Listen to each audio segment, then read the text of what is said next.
Hello everyone, welcome back to my channel. My name is Karen. I make bookish and college related videos, and today I am bringing a combination of the two. First of all, when school gets really heavy, I like to just take a step back and get to school and deal with it, and then I start creating content. But now that the semester's over, I have a lot more time in the summer to create content that I actually want to be creating. Anyway, if you are new to my channel, my whole thing is I am a history major at Converse College and I love to read.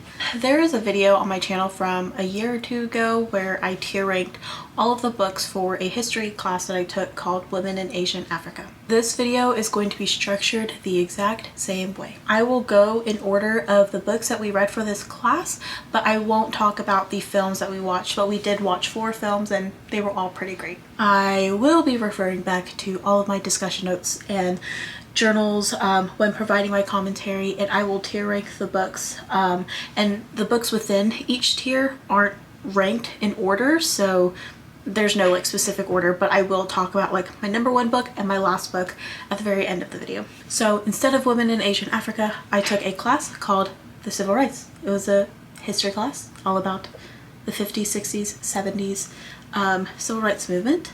To kind of help understand how I am going about ranking these books, I have the learning objectives and skills development objectives from my syllabus up on the screen here, so you can take a pause and kind of read, just to give you an idea of what I'm actually looking for when tier ranking these books. So it's the end of the year, meaning my room is a complete mess, and I have not done laundry until today for the first time in like 2.5 weeks. I have my syllabus, I have my notes, I have my journals. We're good to go. So the first book on this list is The Blood of Emmett by Timothy B. Tyson. There is one quote from this book that really just sticks out to me, and that is, "What does it mean to remember something that didn't happen?" And I think the entire civil rights movement, as well as the immediate response from the Black community after Emmett Till's murder, is the answer to that question. There were definitely a few things about the author's writing style that I was very nitpicky about, but also I believe this writing style kind of just reflects these larger issues and ideas, especially in the ways that the author as a white historian was writing about these Black experiences. Overall, I do think this was a really good book for the class to start out with. And this book really does help paint a picture of the expectations of Black folks in the deep white South, as well as set up some of the origins of this movement. I think we had a really great discussion on this book in class, but again, a lot of nitpicky things on my end that did help me become more of an analytical reader, which is one of the skills objectives for this class. So that is why I will be placing this book in the good tier. Also, I didn't even explain all of these tiers, but we have the excellent tier, meaning these books should not be removed from the syllabus. Good tier, meaning these books did their part in achieving some of the goals and should remain on the syllabus. Okay tier, these books achieved some goals for the class but could be replaced. And then the last one is the nope tier. So the second book that we read for this class is Daughter of the Boycott by Karen Gray Houston. Full title is Daughter of the Boycott: Carrying on a Montgomery Family's Civil Rights Legacy. I genuinely really loved reading this book, and I think we had a pretty decent discussion on it from what I can remember. This is only the second book. This really was like the moment where we saw this shift from poor, deep South Black community to elite Black community, and I think that's very important to note because this is also the first time where we talked a lot about representation in the civil rights movement and how it was so selective, especially in people like Rosa Parks and Claudette Colvin. One of my favorite things that I talked about in our discussion was just the importance of community and community spaces. In this book, there's a chapter where I guess the author had interviewed someone who worked at a barbershop in like Montgomery, Alabama, where the bus boycotts were taking place, and MLK had walked in one day and had been getting his hair cut there, but he wasn't tipping the barber, and so there was just a really funny, it probably wasn't funny to them, but it was a really interesting conversation that went down. But I talked about how I was taking this class called History of the Black Church at the same exact time. So I was going into my civil rights class with this understanding of just how important the Black church was. And so I had that in the back of my mind while taking the civil rights class, but also this book, we got to see those very specific community spaces like the barbershop, and I absolutely loved reading about that. Something that we talked a lot about, and something that I learned to consider, is the way people reflect on their histories. I mention this because this book was written by a daughter and niece of very important and prominent civil rights lawyers. She talks a lot more about her uncle than she does about her father in this book, but you can just really feel and sense this pride that she has in her family and their contributions to the civil rights movement. There were a couple of interviews in the book that, from what I can remember, were really interesting, and there was one in particular about, or with this daughter of the police chief of her hometown. And again, just the way people reflect on their histories and carry their family's legacy is interesting, because this daughter of the police chief could have held her father accountable all these years later when retelling his story, by saying, you know, he was upholding these racist policies, it wasn't a good thing, like something basic like that. However, she just painted this picture of him and responded with, he was a product of his time. And so I find that so fascinating. So while there were a lot of things that personally interested me and fascinated me about this book, I think for this class it was a great book. And again, we had a really good discussion on representation in the movement, which is, I think, was a really important conversation to have, because this class did a really good job at kind of humanizing and then dehumanizing different people from the movement, which is something that I don't think I would ever want to experience again, because the way that I'll talk a little bit more about this with like MLK and Malcolm X, but I'm going to put Daughter of the Boycott in the good tier next to The Blood of Emmett Till. So the third book that we read was Warriors Don't Cry, a searing memoir of the battle to integrate Little Rock's Central High by Melba Patillo Beals, I believe is her name. So right out the bat, this book goes in the excellent tier. I absolutely loved reading Warriors Don't Cry. And this was actually my second time reading this book, but because I was going into this reading with all this like background knowledge of the civil rights movement already, and just having already read The Blood of Emmett Till and Daughter of the Boycott, it felt like I was reading this for the first time again, if that makes any sense at all. The one question that was asked during discussion was, would it have been better to invest in Black schools, and was integration a good thing? And to be honest, y'all, this was not a sort of perspective that I had even considered. Was, well, what if we had gone this route instead of this route, you know?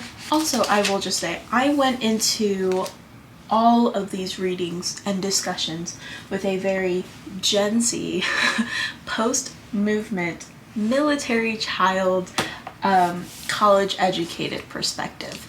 And I feel like I need to get better at this, but I just looked at the history presented to me at its very surface level. This book was really one of the first ones to kind of help like stop that mindset and to have myself go deeper into what we were actually reading. And I think I love this book so much because, again, I was taking this class called History of the Black Church, and so I saw so many elements of that class mixed into this book because the author is a really religious person, and so you really got to see that emphasis of the Black church as this institution, as this really important place for the community, especially during the civil rights movement. Again, this book was just absolutely great, and also it's written from a child's perspective, written by an adult. Like, she's looking back on her life. So again, that theme of the way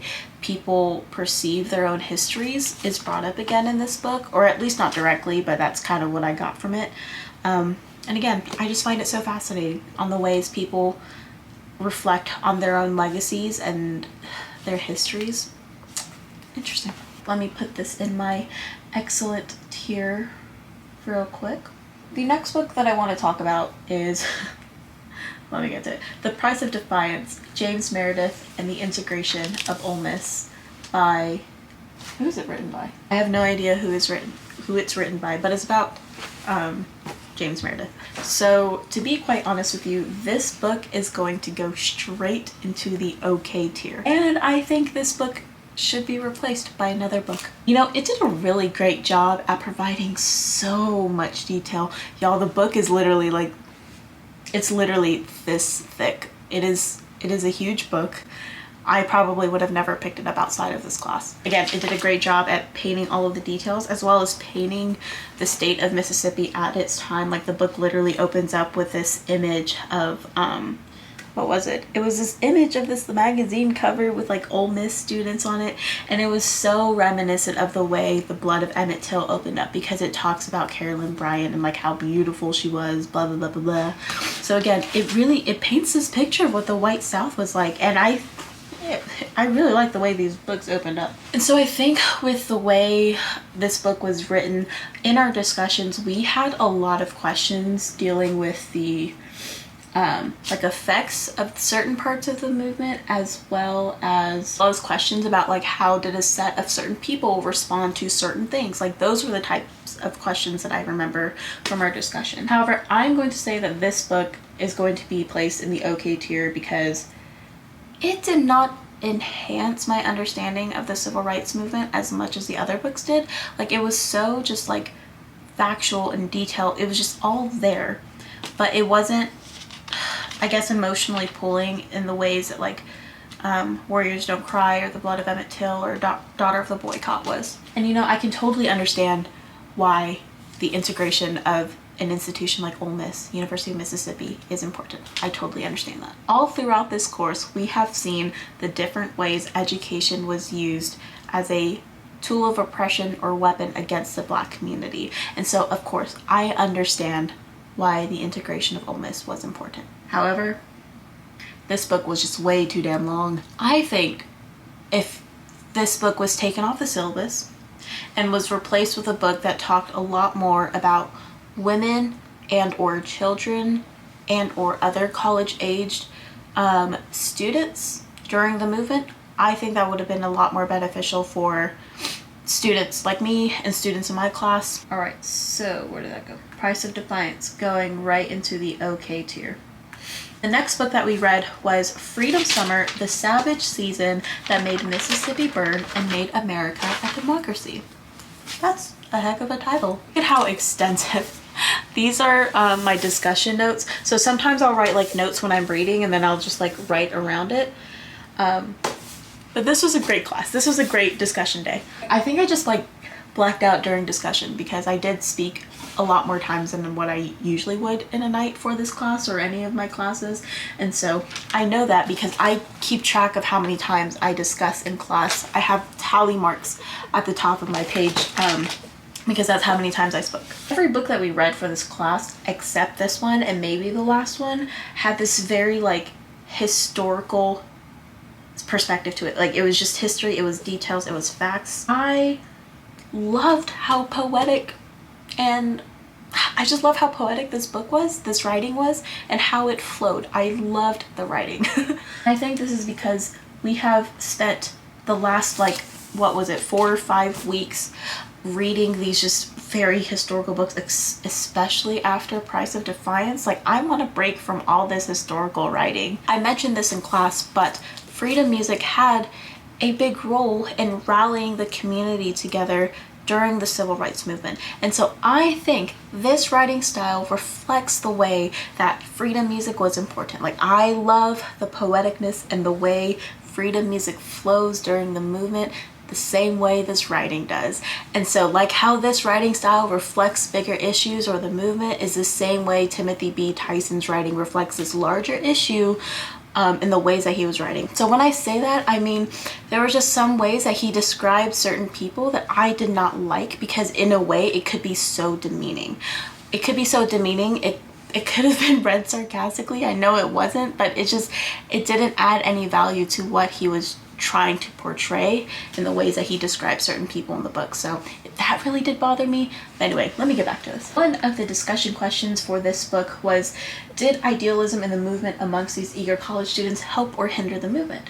And so reflecting back on this book and this class discussion, I think idealism is very much needed. Idealism was why these college students were so motivated to go down to the Deep South, to drop out of college, to help and register people in the South. I also talked a lot about politics and stuff coming out of the movement, especially with the Mississippi Freedom Democratic Party, and all of that like came from this one discussion, from this one book. I think because this book touched on so many different things and our discussion touched on so many different things, that this book goes into the excellent tier. We're going to move Freedom Summer into the excellent tier. And also, like, this is definitely a book that I would suggest to a fellow peer here at Converse if they weren't going to take this class. If I was like, if there is one book that I think you should read because you're not taking this class, let it be Freedom Summer, because it's an easy read. They touch on a lot of different topics, and it has a focus on college age students. And I think any book with a focus on college age students for students that aren't history majors and aren't going to be taking this class are books that should be read by people not in this class. I'm just word vomiting at this point, and hopefully that all made sense. So I am back 45 minutes later. So yes, the next book that we read for class was The Sword and the Shield, The Revolutionary Lives of Malcolm X and Martin Luther King Jr. This was genuinely one of my favorite books to read from class, and from what I can remember, and I think I mentioned this earlier in the video, but this book really did just like humanize both MLK and Malcolm X in different lights that I wish I hadn't learned about. I say this because I have a very positive mindset and perspective on a lot of movement leaders, and of course this class and these books have shattered this reality that I have of these people, which I think is really important to do, but if I could avoid it, I would have. It's equivalent to learning how the sausage gets made, if you know what I mean. Anyway, in the discussion, we also talked a lot about the mistreatment and perception of women from MLK and Malcolm X. Again, I read this book with a very 2021 perspective and mindset, and so I had to tell the class that I don't understand the social context of the time well enough to have been able to say that it would have been better for movement leaders in the movement to have pushed women to the front lines from the very beginning. Because like at the end of the day, I would love to believe that that would have been the best thing, but I don't think so. And history shows us that like the United States can really only handle so many things at once without it absolutely crumbling and going into turmoil. And so I think that's why like the civil rights movement happened, and then you had the 70s and you have that feminist movement in the 70s, and then you have the 80s with the womanist movement and womanist ideologies. And so I think they happened very sequentially for a reason. Like the civil rights movement would not have gone the way it had if women were at the forefront like MLK and like Malcolm X. I hate to say it, but I think it's true. This book also goes a lot into the global perspectives of these two men. Like they did travel out of the United States, and I really appreciated that. Despite all their other works, like I very much appreciated the fact that they went out of their way, they took their time to gain this global perspective, because it's very easy to work with a very US centric perspective and mindset on things. And I think they became better leaders because of their global perspective. So again, I appreciate that. But again, one of the main goals for this class is to learn of key individuals in the movement, and we really got a sense of that, and as well as their respective organizations. And we had a really excellent discussion this day too, so I really enjoyed it. This is what my class notes look like that day. And so with that, I am putting this book in the excellent tier because I really did like reading this book, and I just learned so much about these two people that I had put on this like imaginary pedestal for so long. And I know a lot of people do that too, and so this is something that I've slowly been trying to reel back in and like kind of stop trying to do, you know? The next book that I'm going to be talking about is His Truth is Marching On, John Lewis and the Power of Hope. So this book don't get me wrong, is an excellent book. It's well written. It's also very poetic and flowy, and it puts John Lewis on this like pedestal that I was just talking about. But I would definitely pick this book up outside of the classroom setting and even recommend it to others. However, for the sake of this class, and because we had already had so many different discussions and films to consume for this class, this book wasn't needed at all. I think a lot of what we had talked about in terms of like John Lewis would have come out through discussion anyway with some of the other sources that we have used, especially in some of the films that we watched. And I totally recognize that John Lewis is a very key figure of the movement and should be pushed into the spotlight the same way MLK was. And we talked about this. We were like, why wasn't John Lewis pushed into the spotlight like other members? And a lot of people in the class said it's because he became a politician. He was associated with the Democratic Party, and so people, especially maybe like school boards, educators, don't want to associate that with their teachings, you know. And so I found that very interesting, because I hadn't even thought about that. Also, I think if this book wasn't broken up into so many pieces, and rather if we had read this book at this, like either right before or right after we watched this one film called Freedom Writers, I think that would have been a better thing to do rather than breaking the book up into different pieces. But overall, it was just too repetitive of what we had already read or discussed. But again, it's a really great book and I highly suggest for anyone to read it, but for the sake of this class and the resources we had, was not needed. So let's see. His Truth is Marching On is going to go into the okay tier. The next book that I want to talk about is Outside Agitator, the Civil Rights Struggle of Cleveland Sellers Jr. I absolutely love this book. So this book focused a lot on like South Carolina things, Cleveland Sellers Jr., Voorhees College. I find so much value in local history, so that every time a South Carolina college or street name or landmark was mentioned in this book, I got so excited, and I read this book so fast because I was so excited to read it. Also, fun fact, this book was published through our downtown Spartanburg bookshop, Hub City Bookshop, so very local.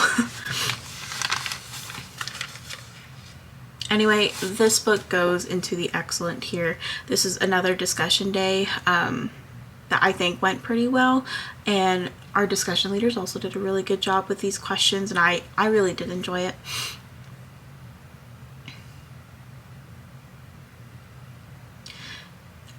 In our discussion, we talked a lot about the shift in the Student Nonviolent Coordinating Committee, Women of the Movement, Voorhees College, John Lewis, and Black Power movement.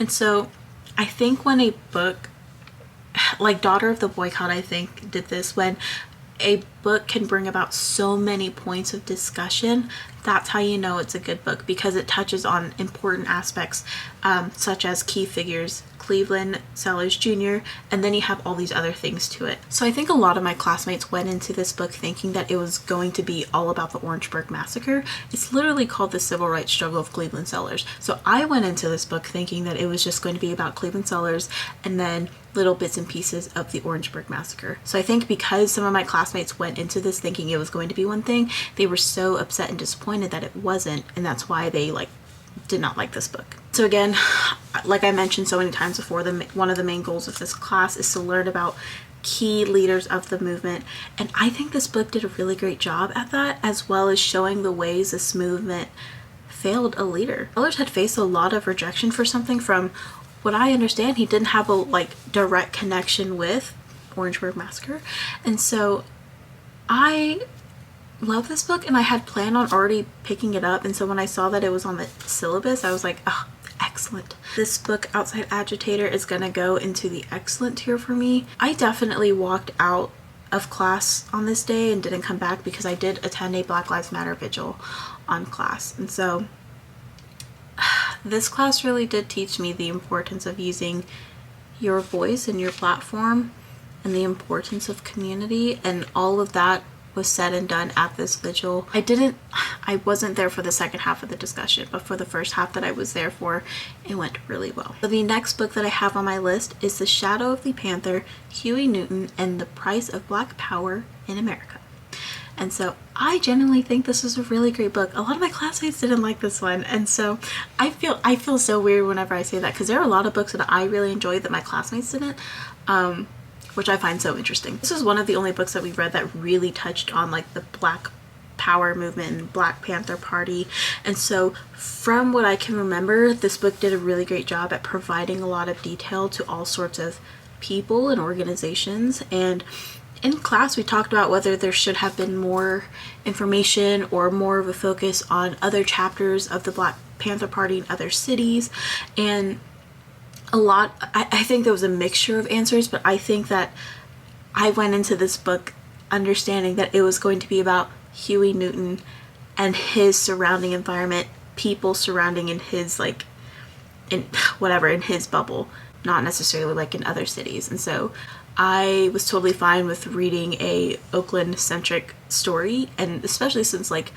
that's where the movement moved out of. I will say I did not really enjoy the discussion that we had for this book, because I don't think the discussion really did this book justice. We did not touch on half as many topics as I thought we were going to touch on, really.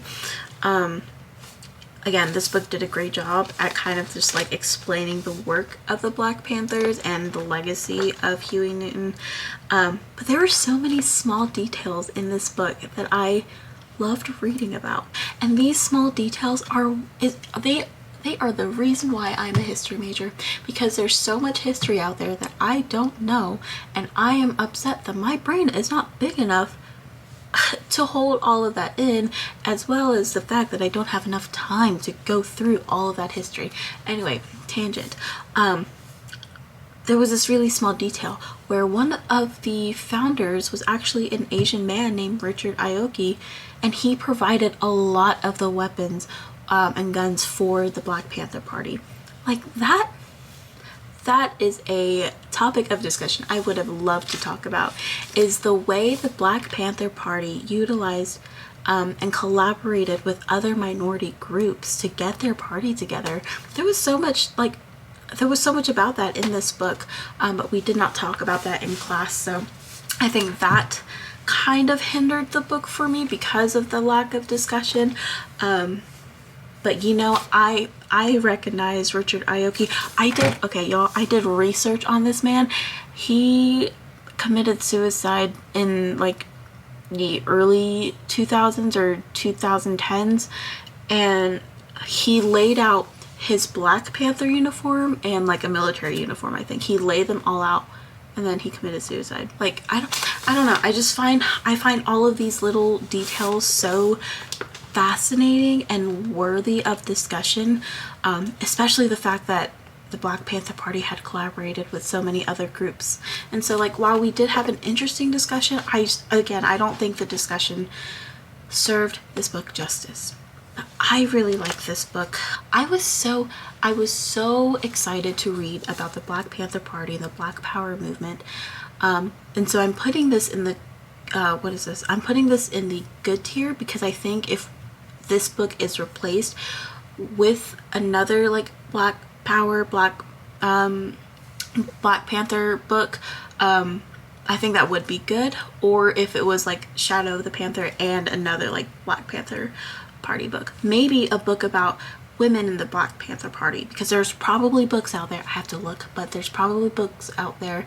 And I read a very brief article about the role of women in the Black Panther Party. And again, that's another very fascinating topic that I don't know, I would have loved to touch more on. Hello? Hello? Hi. Hi, can I come in? Yeah, you want to say hi to the camera? I had a cutie. I had to pause because I went to Anna's recital. Oh, wait, is it pause? No, it's going. The last book, I think the last book has 2 pages of notes, and it's quite interesting. And anyway, the last book was The Other Westmore, One Name, Two Fates. Let me just preface this by saying I think most folks in my class will hate that I will say this, but I did not like reading this book in the context for this class. Personally, I love this book. I think the concept of this book is really amazing because the author and like one other man has the same exact names, and he talks about the way like they have some similarities but they diverge, and like their lives went into two very different paths for so many different reasons. And so it's a very interesting book. And personally, I think I still have a lot of unanswered questions and thoughts about this book for me personally, but for the class I don't. And so when I'm reading in the context of this class, I think this book talks a lot more about the effects of the civil rights movement and highlighted a lot of the work that still needs to be done. I definitely think I would have benefited more from a book that was also about the Black Panther Party, or maybe a different story that touched on like the effects of the civil rights movement. I don't know, like personally I love reading this book, but I didn't like reading it for this class. Oh yeah, I'm having a tough time filming this video, but as I was waiting for my camera to cool down, I was listening to my Bette Midler cassette.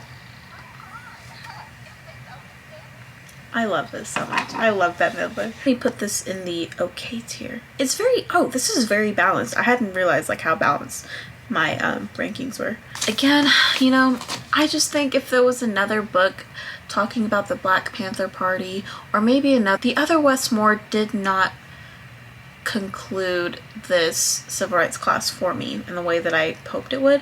However, I did really like the point that this book, like, hold on, where's my discussion notes?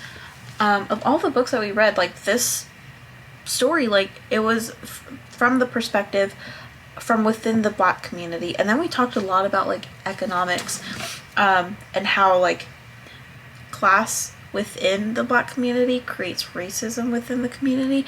And so I thought that was very interesting. So we did have an interesting conversation about that.